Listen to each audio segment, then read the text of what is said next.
એ ચ્યવન ઋષિને આગળ જતા ના સત્ય અને દસ્ત્ર નામના આ બંને અશ્વિની કુમારે ઔષધિ આપી, આંખ આપી અને યુવાની આપી છે. એ સુકન્યાથી સરિયાતી નામના પિતાજી બહુ પ્રસિદ્ધ થયા અને એને ઘરે 3 દીકરાઓ થયા, ઉત્તાન, બરહી, આનર્ત અને ભૂરિશેન.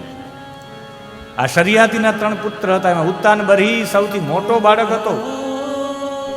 એને આનર્તને કહ્યું કે બહુ ભજન કરવું હોય તો આઈને નીકળી જા બહાર. આ આનર્તે 2 હાથ ઊંચા કરીને ભજન કર્યું છે, સમુદ્રમાં ઊભા રહી. હે નારાયણ, મારો ભાઈ આખા ચક્રવર્તી રાજા છે, હું ક્યાંય જઈ શકું એમ નથી, મને તારા ભજન કરવા માટે એક જગ્યા આપ. અને આનર્તે જે પોકાર કર્યો અને ભગવાને વૈકુંઠમાંથી જે ટુકડો પધરાવ્યો, 100 યોજનનો ટુકડો પધરાવ્યો. ગર્ગ સંહિતામાં કથા છે. એ 100 યોજનનો ટુકડો જ્યાં પડ્યો સમુદ્રની વચ્ચે, એ બીજું કોઈ નહીં, આજનું બેટ દ્વારિકા એ જ વૈકુંઠનો ટુકડો. બેટ નથી, વૈકુંઠનો ગેટ છે. હવે તો બેટ દ્વારકામાં પેલો થઈ ગયો છે પુલ, બાકી જ્યારે પુલ નહોતો થયો ત્યારે બેટ દ્વારકાની રોનક કંઈક ઓર હતી. એટલી બધી પરમ શાંતિ હતી. કોઈ કહે કે અમારે પરમ શાંતિ મેળવવી છે, ક્યાં જવું? તો હું એવું ચોક્કસ કહી શકું છું, બેટ દ્વારિકા જાવ. હવે તો પુલ બની ગયો, બાકી પરમ એમાં સાંજ પડી જાય પછી તો વાતાવરણ એવું હોય, તમને એવું લાગે કે તમે ને દ્વારિકાધીશ બે જ છો, એવો અનુભવ થાય તમને. એમાંય તમે દરિયા કિનારે બેઠા હોય તો અદ્યાપી શ્રૂયતે ઘોષો દ્વારવત્યા અરણવે હરે, હરિનો અવાજ સંભળાય, હું બેઠો છું, તારો બાપ બેઠો છે, તારો બાપ બેઠો છે, જગતનો બાપ બેઠો છે, એવો અવાજ સંભળાય. એટલી પરમ શાંતિ.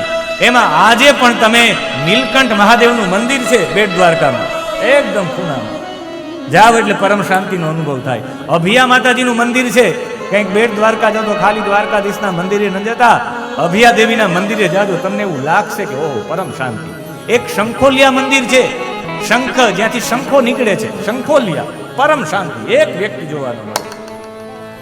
એનાથી પણ આગળ બેટ દ્વારકાના એક ખૂણામાં પદ્મેશ્વર મહાદેવનું મંદિર છે, જ્યાં પદ્મ નીકળે છે, શંખ ચક્ર ગદા પદ્મ ભગવાનના હાથમાં છે. અને ઉપરથી એ ટુકડો આવ્યો, એ ટુકડો આજનું બેટ દ્વારિકા છે. બેટ દ્વારકાની વિશેષતા એ હતી, હવે છે કે નહીં મને ખબર નથી, હવે તો બધા માણસો ભોગવા માંડ્યા એટલે બધું આડાવડું થઈ જાય. બિલાડી ને કૂતરો સાથે રમતા હોય.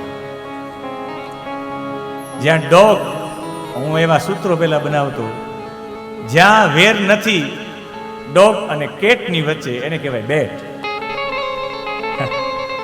જ્યાં થઈ જાય ઓછો વેટ, એને કહેવાય બેટ. જ્યાં બહુ નથી મળતું નેટ, એને કહેવાય બેટ. એવા ઘણા મેં સૂત્રો બનાવ્યા હતા, બેટ દ્વારકામાં કથા કરી ત્યારે. બેટ બેટ બેટ બેટ બેટ બેટ.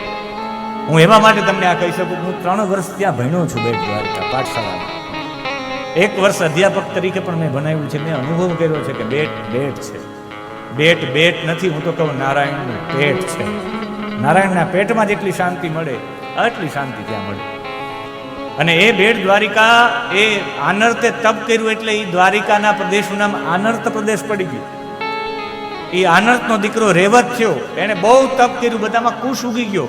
જ્યાં બહુ સાધના થયેલી હોય ત્યાં જ કુશ ઉગે. દર્ભ, ડાભડો કહે ને, ડાભડો ત્યાં જ ઉગે જ્યાં બહુ તપ થયું હોય.